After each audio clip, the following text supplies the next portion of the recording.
Welcome to Maine Public News Connect, original news stories from Maine Public Radio, airing weekly in Spanish, French, Portuguese, Somali, and English. Today is Friday, December 9th, and I'm your host, Ari Snyder. Today is Friday, December 9th, and here are the week's top stories. A federal rental assistance program is set to expire at the end of December, and advocates say that could have a devastating impact on asylum-seeking families in Maine. That's because hundreds of asylum seekers rely on the program to cover the cost of living in hotels as emergency shelter. At one hotel in Freeport, residents said they are feeling stressed and scared about the possibility of being left homeless with their children. The governor's office said they are considering options to help families impacted by the loss of federal funding, including potentially extending temporary support. Housing assistance is also top of the agenda for the Maine legislature as it begins a new session this month. Many towns have asked the state to change rules that govern municipal general assistance funds, which are used to help residents pay for food, housing, utilities, and other essentials.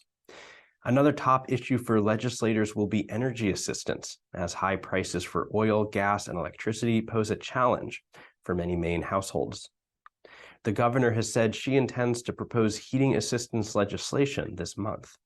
And Maine Senator Angus King is asking the federal government to expedite the release of nearly 65,000 additional seasonal work visas to help the ski industry hire enough workers.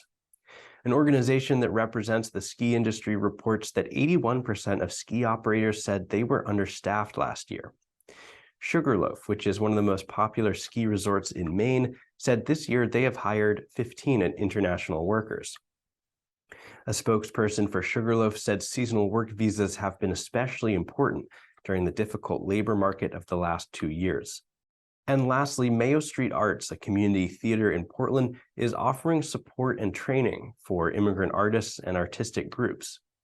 Through the Traditional Arts Network, Mayo Street helps immigrant artists connect with each other and get funding for their work. Currently, the organization is accepting applications for a grant writing workshop in January, which will help artists learn to access funding sources. To apply, visit mayostreet.org/TAN or email tan@mayostreetarts.org. For Maine Public News Connect, I'm your host, Ari Snyder. Thanks for tuning in. You can watch for free on Facebook, YouTube, or mainepublic.org and on community access television across the state. If you enjoy the program, feel free to like, comment, and share. You can sign up for direct links to the videos in your preferred language through our newsletter and WhatsApp groups. We like to hear from you, so don't hesitate to reach out with your thoughts and story ideas. New episodes and newsletters are available every Friday. We'll see you next week. Maine Public News Connect partners with wonderful groups across Maine committed to providing access to important news and information for all. We'd especially like to recognize the Maine Immigrants' Rights Coalition, Presente Maine, the Congolese and Angolan communities of Maine, Amjambo Africa, Catholic Charities of Maine, the Greater Portland Immigrant Welcome Center, Portland Adult Education, the Portland Office of Economic Opportunity, Prosperity Maine, the Maine Health Access Foundation, and the Maine Humanities Council for their support and efforts. Maine Public News Connect has been made possible by individual supporters, businesses, and foundations from across Maine, and especially by Seaport Credit Union, Hannaford Supermarkets, IDEX, Koo and Patricia Ewan, Maine Housing, and the Samuel L. Cohen Foundation. Thank you for your significant support.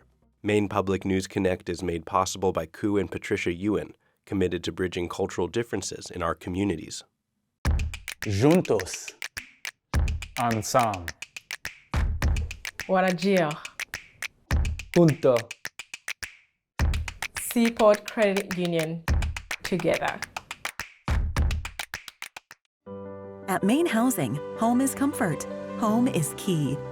Maine Housing is here to help make homes warmer, safer, and more affordable for Mainers. Visit mainehousing.org for a full list of services. Hannaford Supermarkets, celebrating the diversity of its employees, customers, and communities, and committed to fostering a welcoming environment. Together, they're greater than groceries. Learn more at hannaford.com. If you would like to support this project, please contact Corey Morrissey at 207-232-0241.